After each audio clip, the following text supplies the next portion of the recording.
అందరికీ నమస్కారం. నా పేరు రంగనాథ్. జీవిత సత్యాలు భజగోవిందం అనే శీర్షికలో భాగంగా ఈరోజు ఇంకొక డార్క్ రియాలిటీ, అంటే ఫళ్ళమని కొట్టినట్టుగా ఉండేటటువంటి సత్యం. ఈ విషయాన్ని అర్థం చేసుకుంటే చాలామంది మారచ్చు. ఒకవేళ ఈ వీడియో వింటూ దీన్ని నేను చెప్పినటువంటి మాటగా కాకుండా మీరు పుస్తకంలో చూసుకొని అది చదివి అది ఆస్వాదించి ఆచరించగలిగితే మారబోయే 10 మందిలో శంకరాచార్యులు వారే ఉంటారు. కాబట్టి ఆ శ్లోకాన్ని ఒకసారి చెప్పుకుందాం. మాకురు ధనజన యౌవన గర్వం హరతి నిమేష కాల సర్వం మాయామయమిదమఖిలం విత్వ బ్రహ్మపదంత్వం ప్రవిశ విదిత్వ.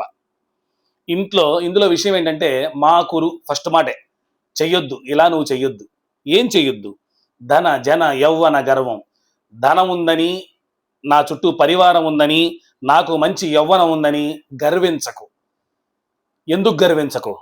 హరతి నిమేష కాల సర్వం. ఇదంతా ఒక్క నిమిష కాలంలో చిటికేసినంత సులువుగా పట్టనెగిరిపోతాయి. ఎందుకంటే బుడగలాంటి జీవితం మంది, బుద్బుదాకారమైనటువంటి జీవితం. మాయామయమిదమఖిలం హిత్వ.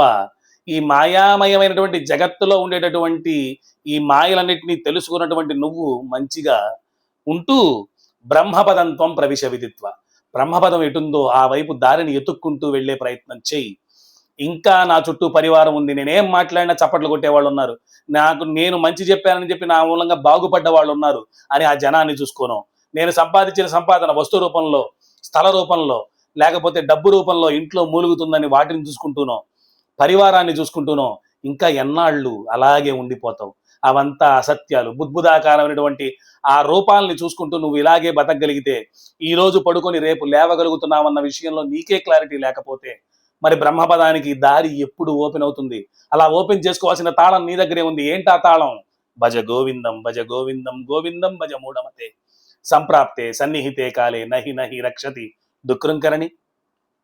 ఇట్లాంటి శంకరాచార్యులు వారు ఇస్తున్నటువంటి శ్లోకాల్ని మనసారా ఆస్వాదించగలిగేటటువంటి శక్తిని, బుద్ధిని, దాని గురించి మాట్లాడగలిగే శక్తిని నాకు ప్రసాదించినటువంటి తల్లిదండ్రుల దగ్గర నుంచి పరమాత్మ వరకు అందరి పాదాలకు సాంజలి బంధకంగా నమస్కారం చేసుకుంటూ మరొక వీడియోతో మళ్ళీ కలుసుకుందాం.